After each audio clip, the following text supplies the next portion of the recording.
Isang kalunos-lunos na trahedya ang sinapit naman ng halos 200 katao sa Dhaka, Bangladesh matapos mag-crash ang isang fighter jet na minamaneho lamang ng isang trainee.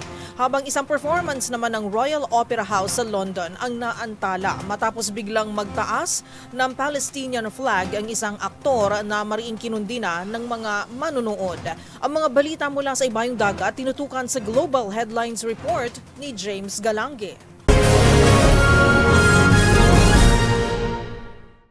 Balita mula sa Bangladesh, isang fighter jet ang bumagsak at nag-crash sa isang paaralan sa Dhaka City nitong Lunes kung saan umakyat na sa 35 katao ang nasawi.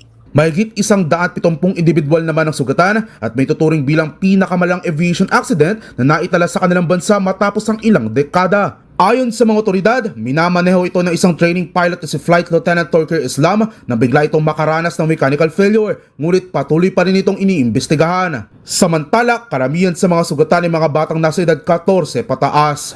Sa iba pang balita, isang Royal Opera House naman sa London ang naantala nang biglang magtaas ang Palestinian flag sa dulo ng kanilang performance. Ayon silang manonood, hindi raw anya ito katanggap-tanggap para sa isang culture act na ipasok ang usaping politikal. Ayon naman sa tagapagsalita ng Royal Ballet and Opera, ang naturang pag-angat ng Palestinian flag ay hindi kasama sa script at bigla na lamang itong ginawa ng kanilang mga artista. Ang mga natukoy na artista ay sina Kneecap, Bob Villan, Wolf Alice at Amel na kilala sa pagiging vocal sa kanilang pagsuporta sa mga tao sa Gaza simula pa na mangyari ang giyera. At yan ang mga nakalap nating balita mula sa iba't panig ng mundo. Para sa MBC TV Network News, ito si James Galange ng DZRH TV, una sa Pilipinas, una sa Pilipino.